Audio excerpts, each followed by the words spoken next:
Hello and welcome back to AATD. I'm Tom Anvil Hibbard, and today we're going to do a slightly long-awaited gearbox tour. So this is a version 3 gearbox from an LCT AK. Now some of you will know all about this, so if you do, I apologise already. Might be fun just to sit through it, but if not, there's loads of other videos on the channel you can have a watch of. But for those of you who aren't so into the guts of AEGs, let's go through it. So I'm going to quick brief overview of the outside, and then I've got another gearbox which is completely gutted that we can go through, and I'll show you stage by stage how a gearbox actually works. Okay, so as I said, this is an LCT version 3. Most AR variants, M16s, M4s, use a version 2. They are very similar. There's some slight changes, but fundamentally they work exactly the same. So it doesn't really matter whether this is a version 2 or a version 3. Okay, so we have version 3 gearbox. On a version 3 gearbox, the motor is physically attached to the gearbox. There's normally 2 screws in here. In a version 2, the motor isn't captive to the gearbox, it's captive inside the pistol grip of whatever gun it is. That's one probably the most major difference. Okay, on this side you can see the selector plate, which is this white thing here, and this moves and this sets what the gun does. Okay, so in this position it would be on safe, in an intermediate position it would be on semi-automatic, and when it's forward it would be on automatic. And we'll go through later in this video how it works. It's all down to this little lever in here and how the selector interacts with it. If you just have a look right now, what you can see just by my thumb is that little lever moving up and down. There's a little spring there. Okay, that's the cut-off lever, and we'll go into that in much greater detail in a minute. These wires are what go to your battery. So you can see this is on a mini Tamiya connector. Those wires, one of them leads, if you follow it round, one of it leads to the trigger and forms one half of the trigger contacts. The other wire goes to the motor. Then a wire from the motor goes all the way to the other side of the trigger. So effectively what you've got is a really simple electrical circuit, and the trigger just completes that electrical circuit. It's literally just a switch. Okay, so when you pull that switch, the electrical circuit is completed and the power flows through the circuit. It's really very simple. When you get into MOSFETs, ECUs and such like, it's a bit more complicated. But for a mechanical gearbox, it's a really, really simple circuit. Okay.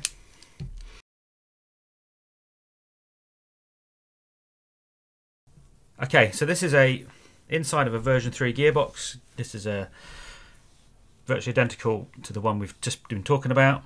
So this is an LCT version 3 from one of my AKs. Okay, so let's just do a quick run over of what we can see inside. So we have the bearings. These are on, again, these will be on both sides, and these are what the gears run on. You can just see this one just turning here. Okay, you've got this rail here. There's a piston guide, piston rail, and that's what the piston runs on. So what I'll do is I'll put parts in and show you how they work as we go through this. This is the little lever we saw from the other side. This is the cut-off lever, and this little device here is how you get semi-auto and full automatic on an AEG, okay, on a mechanical AEG gearbox.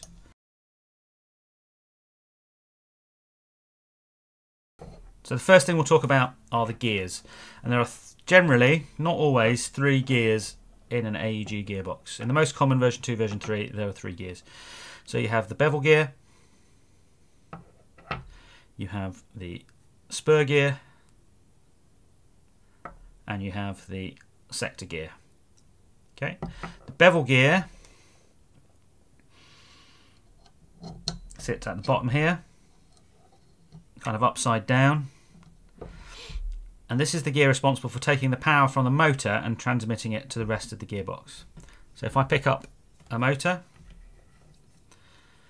you can see this is called a pinion gear, and the pinion gear interacts with the bevel gear in order to drive power. So you can see how the motor sits just inside the gearbox. In a version 2, the motor comes up and does the same job. It's just not captive to the gearbox. Okay, so when you change motor height, you might have heard of motor height tuning. What you're actually doing is moving this motor inside this motor cage, or inside the pistol grip in the case of a version 2. And what that fundamentally does, I'm going to move the whole thing rather than just the motor, is it moves that gear up and down so it sits nicely and has proper contact with the teeth on the bevel gear. So effectively what happens is the motor moves up and down along these angled teeth on the bevel gear, and that changes the tension the motor has on the bevel gear. As you can see, as the motor moves up, the contact gets tighter, and as it moves down, the contact gets looser. Okay, and there's a happy medium somewhere along that track. And that's fundamentally all motor height does, is change the position of the pinion gear against the teeth on the bevel gear, and that's why they're angled. The next gear we're going to look at is the spur gear. Spur gear really has one job, and that's to transmit the power from the bevel gear. So we can see it's turning. It also changes the gear ratio. So what we're trying to do is change really quite high RPM, so rotations per minute, from the motor into something that the piston and gearbox can actually handle. And you can see that this is a 16:1 gearbox, so it reduces the gear ratio, reduces the spinning of this gear 16 times by the time it gets to the piston. Okay. The bevel gear intersects with the spur gear using these teeth against these teeth.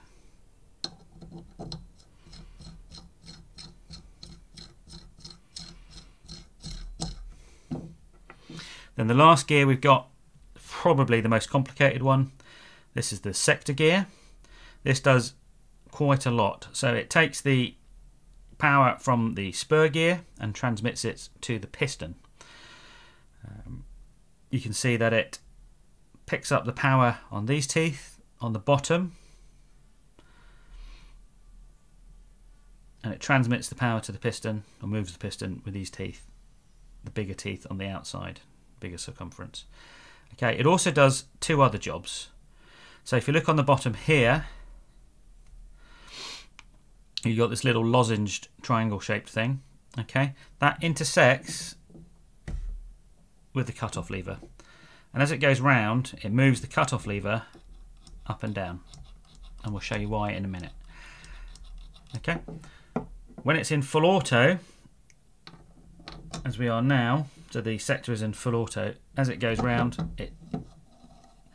the selector plate that we showed you earlier moves the lever up. When it moves the lever up, it means it no longer interacts with the sector gear. And you can see the lever isn't moving. It actually goes this way. Okay, and you can see I'm spinning this gear much faster than I'm spinning this gear. Okay, so now the selector plate is in semi-auto. You can see the little cutoff lever here has moved down. I'll kind of show you that. There we go, automatic. The cutoff lever's moved up. Semi-auto, the cutoff lever's just popped down. Okay, now if we spin this, you'll see as the gear goes round, it's lifted up the cutoff lever. And it'll do it again. Okay, do that a few times.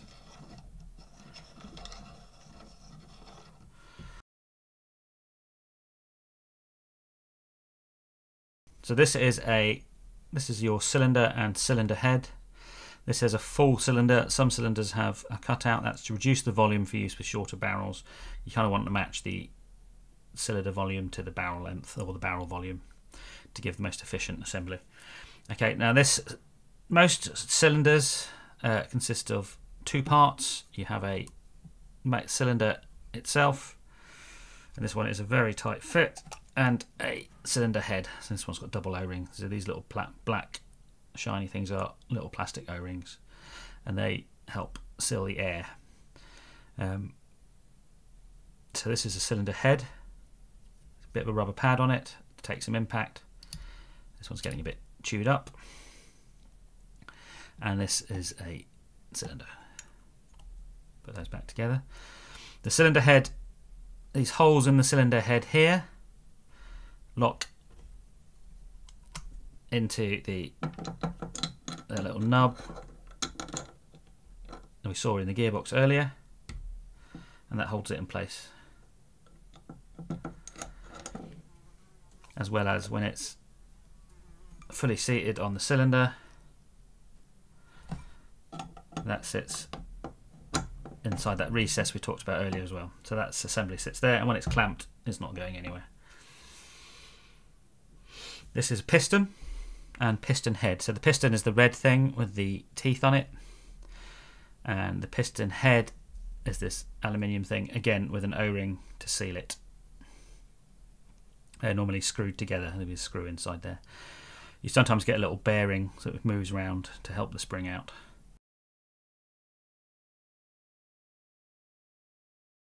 Okay, so let's just go through a basic operational cycle. There's no springs in it, so nothing's going to return to place. So the motor comes up from beneath, electrical power flows through. This turns. You can see this tooth on the sector gear picks up the back of the piston, and the back of the piston is reinforced for this reason, and it rotates round.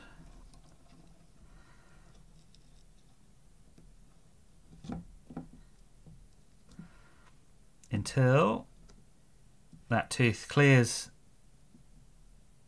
this final tooth here, and the piston under spring pressure slams forward. Okay, so let's do that again.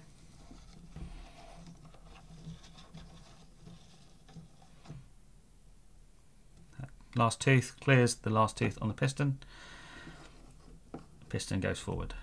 And that's fundamentally how an AEG gearbox works. Now, we'll go into a bit more detail as we go through. But if you take nothing else away, power comes from the motor through 3 gears. The last gear picks up the piston, pulls it back, and then once the last tooth is clear, the main spring, which sits in here, drives the piston forward. Air comes out the nozzle. Okay.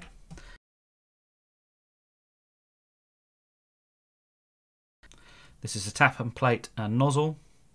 The white thing is the tappet plate. The black bit is the nozzle. Okay. It sits in a track in the gearbox here. When it moves back and forward. When it moves back, it allows a BB to come up from the magazine. When it moves forward, it pushes that BB into your hop unit, which sits here. Okay. The movement back and forward is controlled by 2 things. So we talked about work the sector gear's got to do, and you see the silver, this is called a delayer chip, but normally it would run on this little peg here. So as this chip comes round, again, let's just turn the gearbox, you can see the tappet plate withdrawing. Now normally you would have a spring that runs between this hook and this post here. Okay, and that's the tappet plate return spring, and that returns the tappet plate to the forward position after this chip's moved out of the way. So we'll carry on moving. You see it's pushing it here. The tappet plate will then start to close, and then it will fully close as that chip moves out of the way. Right, the next thing we're going to look at is how does that interact with the piston cylinder. So the nozzle sits over the end of the cylinder head, and the tappet plate sits in this recess in the cylinder head. And then as it moves back and forward, it moves back and forward on the end of the cylinder like this. So now let's look at a cycle with the tappet plate in the right place. So we've effectively just fired a shot at this point. Tappet plate is forward because it's just fed a BB into the hop up. The piston is forward, the gears have just come round. So we'll spin slightly. So even before the piston starts moving, the tappet plate comes back. Okay? So it's just picked up the piston. You can see just in here, it's just picked up the first tooth on the sector gear has just picked up the piston. The tappet plate is now fully back. There's a BB sitting just here. We'll cycle a bit. The piston is coming back. Coming back, coming back. The tappet plate starts to close. So the tappet plate is fully closed before the piston goes forward. So there's now BB firmly in the hop-up chamber past the feed lips on your hop rubber. Okay, the piston is on the last few teeth. And the piston fires.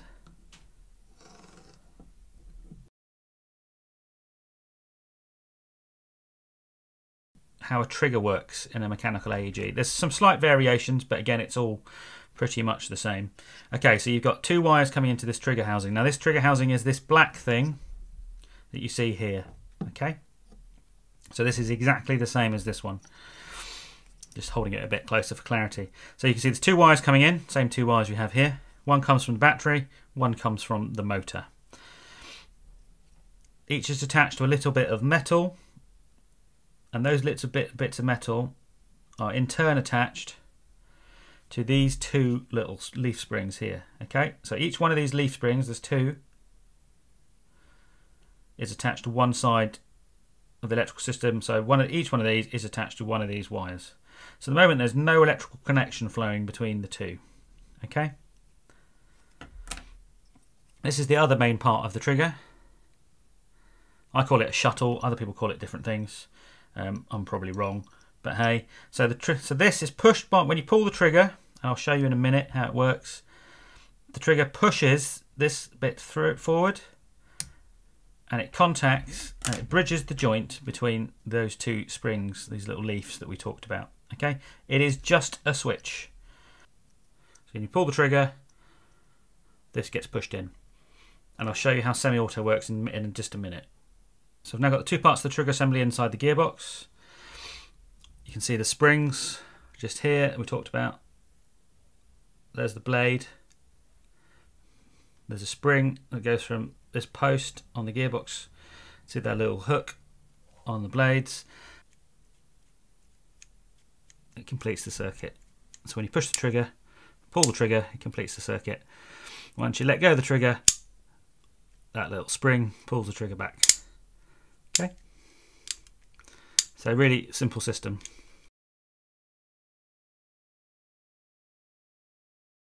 Okay, so how does semi-auto work? Well, how automatic works, it's super easy. The cut-off lever is moved out of the way, so it clears the blade, and the blade is free just to move back and forward as it wants to. Okay, so you pull the trigger, keeps firing until you let the trigger go because of the spring. Semi-auto operation is a little bit different. It relies on the cut-off lever. So I'll just put the sector gear back in. You can see that this cam here, little black lozenge shaped cam, operates the cut-off lever. As it goes around, it moves it up and down, as we talked about earlier. So as you can see, you might not be able to see, but the cut-off lever is moving up and down just like we talked about earlier. Okay, so how does that interact with the trigger? Okay, so now we've got the actual trigger in place. Now there would also be a return spring for the trigger, which resets it after you've let it go. We've taken that out for clarity, just to make life a bit easier for you. Okay, so let's just go through a cycle of operation. You pull the trigger, that pushes the blade forward into the little leaves. Just hold that in place with this finger. The sector gear goes round, and that little lozenge or cam on the back of the sector gear intersects with the cut-off lever, and the cut-off lever lifts up and pulls the blade back out of the trigger contacts. Okay, and it won't do anything until we reset the trigger. So that's one semi-auto cycle. Now if I release the trigger,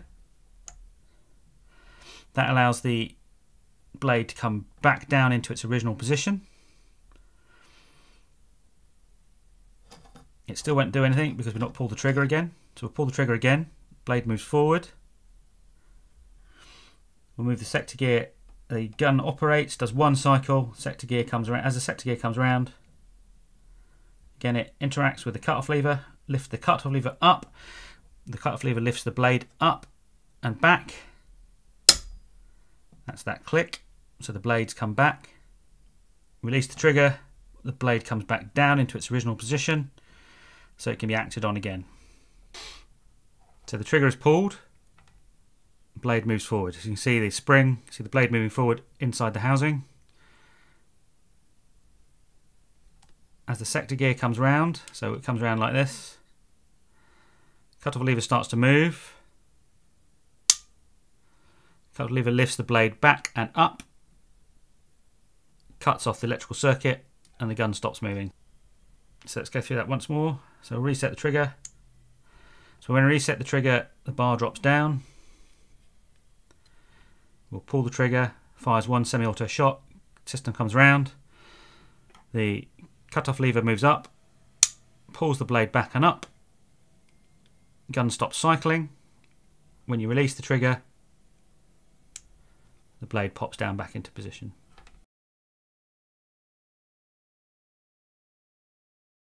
Okay, so before we finish off, there's a couple more components, and then I will attempt to do a full run through with pretty much all the components in, just manually holding it. So this is the mainspring. Okay, the mainspring is responsible for driving the piston forward when it's released by the sector gear. Okay, and it sits inside the back of the piston. This is a spring guide. The spring guide goes in the back of the spring. This one has a bearing on. That just helps the spring rotate as it's compressed. It just helps up the kind of frictional losses. These are pretty strong normally. So you can see if I let go of this piston assembly is going to want to fly off. That's a mainspring and the spring guide. So I'll take those out for now, but I'll leave them up here just so we have them kind of in our mind when we're doing the full cycle. Okay. Okay, the last thing to talk about is an anti-reversal latch. It's a latch that stops the gearbox reversing. So this sits in this peg hole here. There's normally a spring, tiny little spring, just looks like a couple of bits of wire, which force it out in this direction. So the spring pushes it this way. Okay, we'll leave the spring off now to make life a bit easier for ourselves. Now, as it goes around, the anti-reversal latch will click into position and it will stop the gearbox going backwards under spring pressure. Otherwise, if the piston is during its travel, exerting a pressure backwards, and so that stops the gearbox reversing under spring pressure from the mainspring.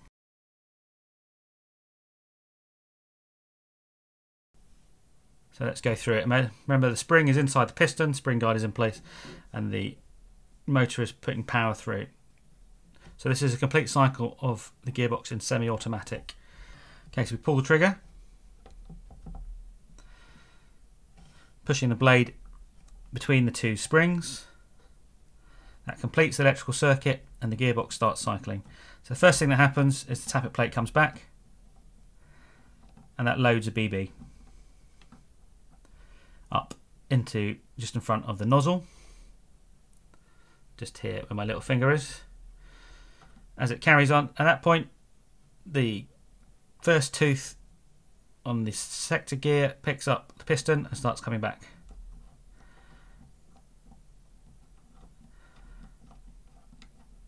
This point the tappet plate starts to come back forward again under its own spring pressure and loads the BB into the hop-up unit. Okay, the next thing that happens is just pretty much simultaneously, you can feel the pressure coming on now, just as the last tooth releases the piston, the little cam on the bottom of the sector gear also trips the cut-off lever. You can hear the snap as the blade comes back, and the sector gear clears the last tooth on the piston, and the piston slams forward under the spring pressure. Okay. and that's a gearbox cycle. Then you release the trigger, the blade drops back down, all good. In automatic, the only difference in automatic is, as we saw earlier, the selector plates move the cut-off lever out the way, so you don't get the cut-off lever lifting the blade back and up. It just stays in place until you release the trigger. So if you have any questions about this, please put them in the comments. I'll be happy to answer them in the comments. If there's some really good questions, I might cover it off again in another video. Thanks for watching. This has been Tom Anvil Hibberd for AATV. Please like, subscribe, ding that bell if you want notifications when we release a new video, and thanks for watching.